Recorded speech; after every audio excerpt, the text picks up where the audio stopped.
Hello, everyone.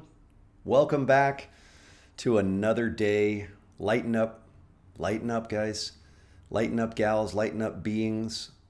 It doesn't mean that you're not experiencing what feels like insanity and turmoil. But remember, there is a you, there is a part of your mind that has never been touched by the insanity of duality, by the insanity of fear. It's just sitting in a vast expanse of light. It's a soul, it's a mind that is connected to all life, and it is at peace. It is at joy right now. To lighten up is to pause and drop down into that place within that is literally untouched by all of this. That's what it means to lighten up. You're in this separate self identity you think you are, and you lighten up into your true self. Again, I've been making some fun symbols that I put on things at my website. I'm not trying to sell things, but to me, I get excited. I like walking around being an expression to others to remember what they are. That's what the Lighten Up movement is, to be a movement of light.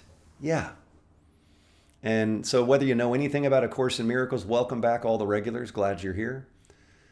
But I always like to open because new people are coming every day. And you're welcome. Who knows what brought you here, but you are welcome here, and I'm so glad. My only intention is whether you start practicing from the beginning and do all the lessons in A Course in Miracles, or you start reading it, or you get curious, or you email me on my website, lightenupmovement.com, whatever, that at least you know you're welcome and you get some semblance of what's happening here. The Course in Miracles is not for the faint of heart. If you're somebody who wants to keep playing around in the matrix and kind of live in duality, and you're like, oh yeah, I want to be spiritual, but I also want to have lots of pleasure seeking in the world and fill my cup with riches and all sorts of cool. You can do all that. And then some people say, yeah, you can do all that as long as you're not attached to it. I don't know many people that have filled their cup to that degree and are not attached. So it's an interesting topic, right? So this is not for the faint of heart, but the intention with A Course in Miracles, it can be a lot. So I just wanted to introduce, there are plenty of people talking about A Course in Miracles on YouTube. My desire is to be a light expression of the Course in Miracles, to make it accessible for all, to be a way that can really help you feel lighter in what's going on in your life, in this dream of what you call your life. So we're on lesson 76. This is a good one, baby. Lesson 76 in A Course in Miracles is, I am under no laws but God's. Again, remember, words are just symbols. So we get to feel into what is the meaning I've attached to this word? What is a law? Well, the laws of this world are made up by us. The words of this world are made up by us. But then there is the divine law, the true law of the universe. What things are governed by. God being the word to describe the infinite, eternal, creative essence, creative energy, creative force, the father, mother of all life, the creation, right? I am under no laws but God's, but eternal life's. I am under no rules. I am under nothing. So, if anything today, if you made it here today, I'm going to shorten this down to what this lesson is saying.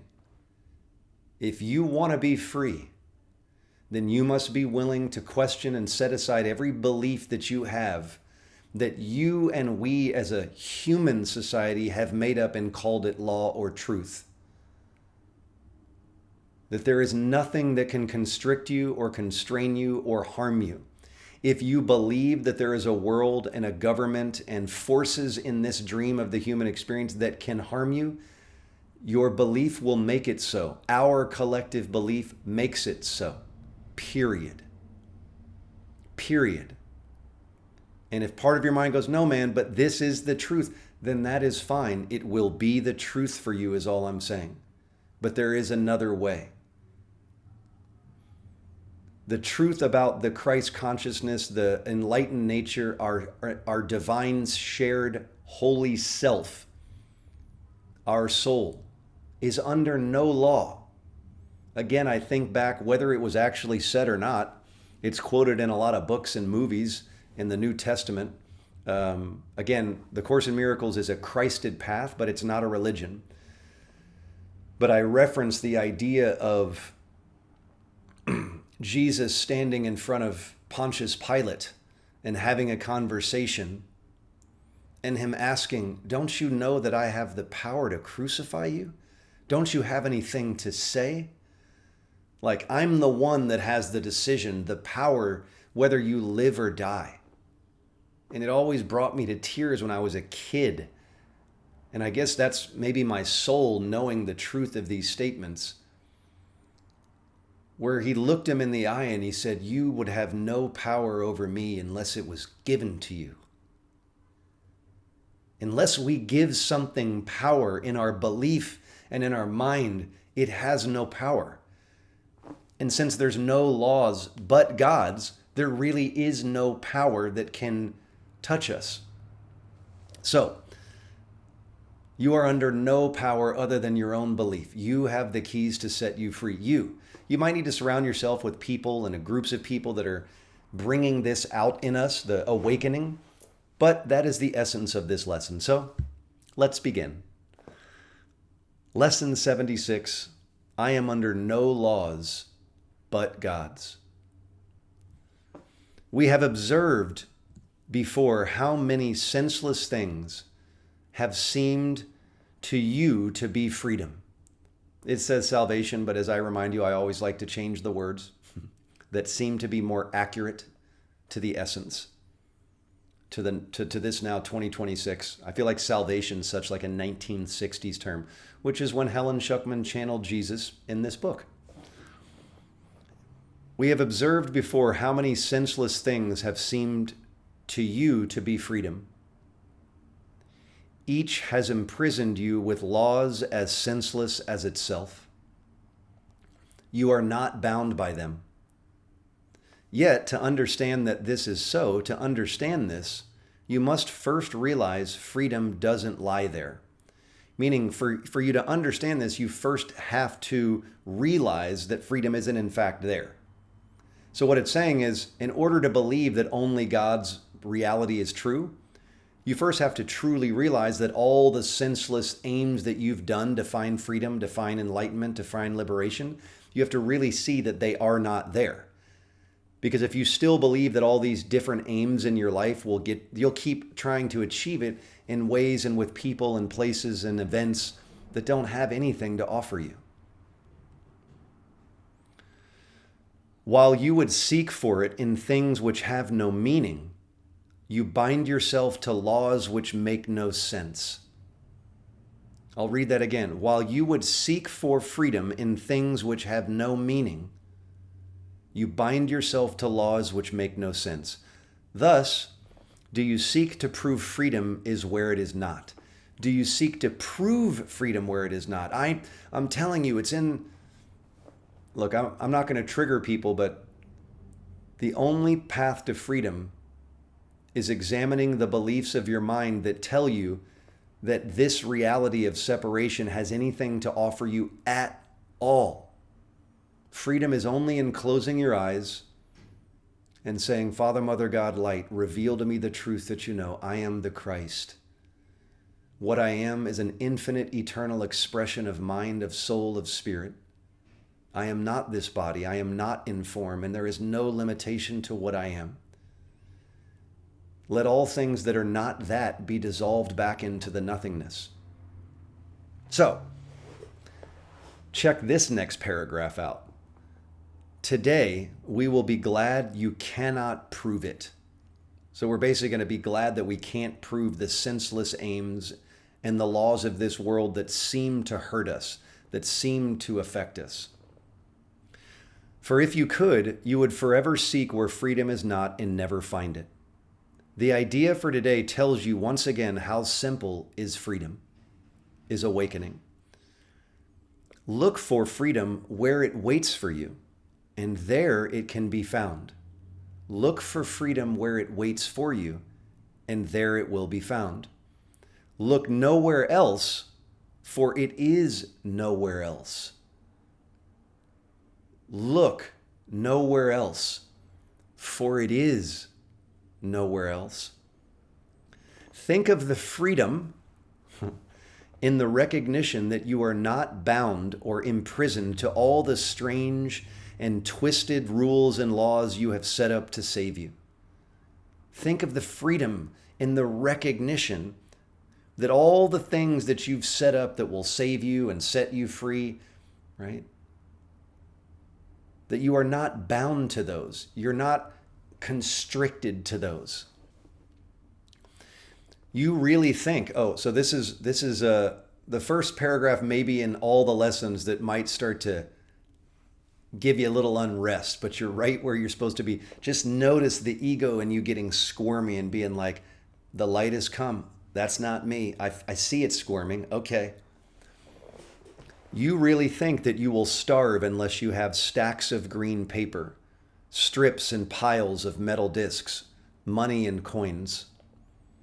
You really think or believe a small round pellet or some fluid pushed into your veins through a sharpened needle will ward off death. You really think you are alone unless another body is next to you. Meaning if we're in our house by our physical self, we actually believe we're alone. The definition of aloneness is if I'm not with other physical bodies, then I'm alone. It is insanity that thinks these things.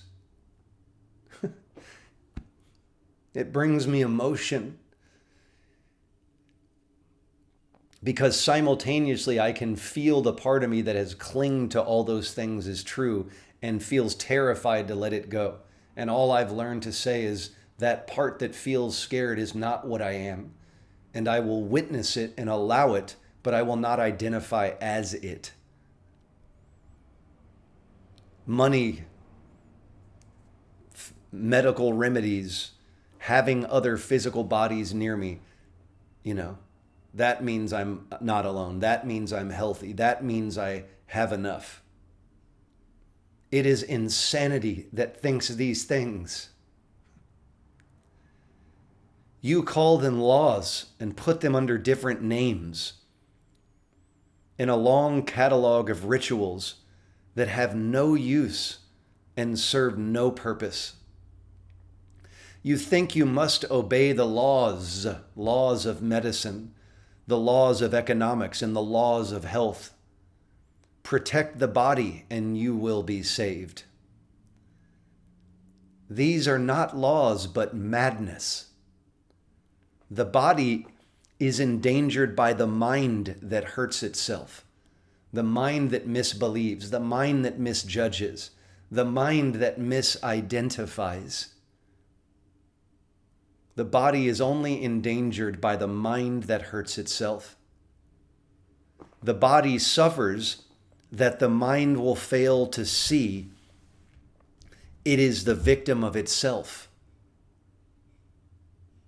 The body's suffering is a mask the mind holds up to hide what really suffers. The body's suffering, the body's sickness, the body's diseases, the body's headaches are a mask that the mind holds up to hide what truly suffers. Can you feel the truth in this, even if it's hard to feel it? It would not understand it is its own enemy, that it attacks itself and wants to die. It is from this your laws would save the body. It is for this you think you are a body. There are no laws except the laws of God. There are no laws except the laws of God. This needs repeating over and over until you realize that it applies to everything you have made in opposition to its will, to God's will, to life's will. Your magic has no meaning. Your fantasies, your illusions, your made-up magical solutions have no meaning. What it is meant to save does not exist. Only what it is meant to hide, only what it is meant to hide will save you. The body is meant to be a mask over the infinite soul and mind that you are. It is not a bad thing. It is not a right thing. It is just an image in the mind of a dreaming soul. The laws of God can never be replaced. I hope you're feeling joy, even though there might be sadness or emotion coming from these words. The laws of God can never be replaced. We will devote today to rejoicing that this is so. Not in shame or guilt that we ever thought it wasn't so. We will rejoice that it is so. Hence why these words might strike emotion or something in your mind. We will devote today to rejoicing that this is so. It is no longer a truth that we would hide. We realize instead it is a truth which keeps us free forever. Magic imprisons, but the laws of God set free. The light has come. The truth has come because there are no laws but eternal lives, but God's.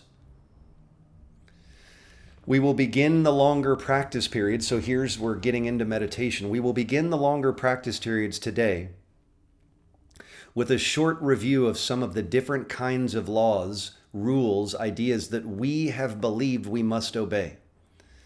These would include, for example, the laws of nutrition, or of immunization, or of medication. So the laws of nutrition, or the laws of medication or immunization, and of the body's protection in innumerable ways. Think further. You believe in the laws of friendship, right? The rules. Remember, laws are like solidified rules. So maybe I'll change it to rules. In the rules of friendship. Come on, let's be honest.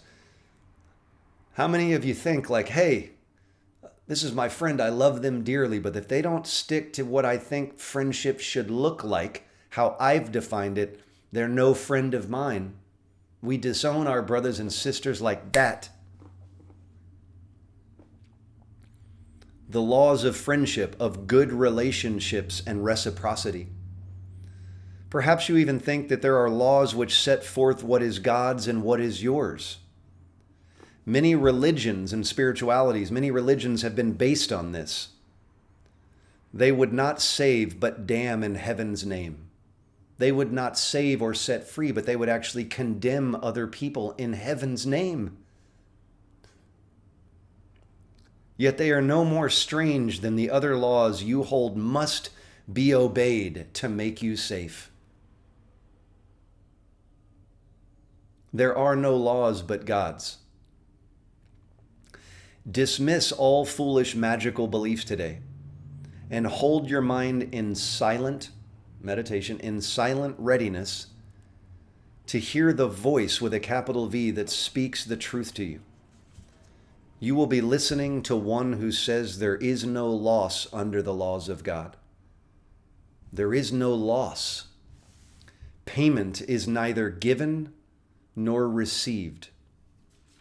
Exchange cannot be made. There are no substitutes. And nothing is replaced. No thing is replaced. Nothing is replaced by something else. God's laws forever give and never take or ask in return. Hear spirits, hear God, hear the voice who tells you this, and realize how foolish are the laws you thought upheld the world you thought you saw. Then listen even further. It would tell you more about the love your Creator has for you, about the endless joy it offers you, about its yearning for its only child, created as its channel for creation, denied to it by our beliefs in hell. We are all the one child, and we are all its channel of creation. not as separate beings, but as a one holy divine temple, a mind, a collective spirit. Part of that mind is dreaming a bunch of little separate bodies. But we deny that by our beliefs in duality and hell, in separation. Let us today open God's channels to it. So all individuated minds that are doing this practice all over the seeming world, let us open our channels to it and let its will extend through us to it. Thus is creation endlessly increased. Its voice will speak of this to us, as well as the joys of heaven, which its laws keep limitless forever. We will repeat today's idea until we have listened and understood there are no laws but God's. Then we will tell ourselves, as a dedication with which the practice period concludes, I am under no laws but God's. So that is the long practice period, 10 to 15 minutes in the morning. You will say, I am under no laws but God's. And you will think about all the different rules and laws that we just read over. Or if you're reading these lessons that you read over. And then what you will do, there's my dad. Hey, Dad, I forgot to do not disturb. All right. And when we conclude our 10 to 15 minutes, when we will have set aside all the laws of the world and asked that the truth be true in us, and we will allow this lesson to wash through us, we will conclude that 10 minutes of silent meditation. You might have ideas come to you. I am under no laws but God's. I am forever. Maybe you'll have a sense of some emotion, of physical experience. Maybe you'll come into a timeless awareness that the truth that this lesson speaks to. Maybe you will hear a voice loudly say in your mind, you are free, you are whole. Who knows what will happen in that 10 minutes, but you do it twice a day, and then you conclude by saying, I am under no laws but God's. And then finally, the shorter practice periods, we will repeat this dedication as often as possible today. A couple times an hour is great. Every 15 minutes, if you remember to say at least 4 or 5 times an hour, the book says, as well as an answer to any temptation to experience ourselves as subject to other laws throughout the day. It is our statement of our freedom from all danger and all tyranny and all oppression and all wrongdoing and all governments and all laws. I added the last few. It is our acknowledgement that God, that life, that the Creator is our Father, Mother, and that its child is saved. God, what a gorgeous lesson. Thank you all for listening. Declare it all day long today. Whenever you are tempted, by the way, even if you're taking medication or even if you're still doing it, even if you still do it, this isn't about shame or guilt. Remember, God knows what you are. Until the mind catches up to the oneness and love it is, even if you still do things that are seemingly under the laws of the world, you still declare it. Spirit, maybe I'm not ready to catch up and set these practices down, but I am under no laws but God's. I am under no laws but God's. Let me have the courage to set aside the magical remedies that I've been doing and be in a healed and total state of mind that knows that this is the only truth. I am under no laws but God's. And then go live free and live playfully and live lighter. Lighten up, lighten up, lighten up, lighten up to the truth of what you are. Go to lightenupmovement.com. More coming on Playground LA. That's coming. Lots of fun things. But go to the Lighten Up Movement website if you want to reach out to me or email me or ask for support or get some fun little symbols and wear them around for others to be a light in the world. Keep doing the lessons, but I hope you feel lighter than when you started. Have a great rest of your day, and I'll see you on another lesson soon.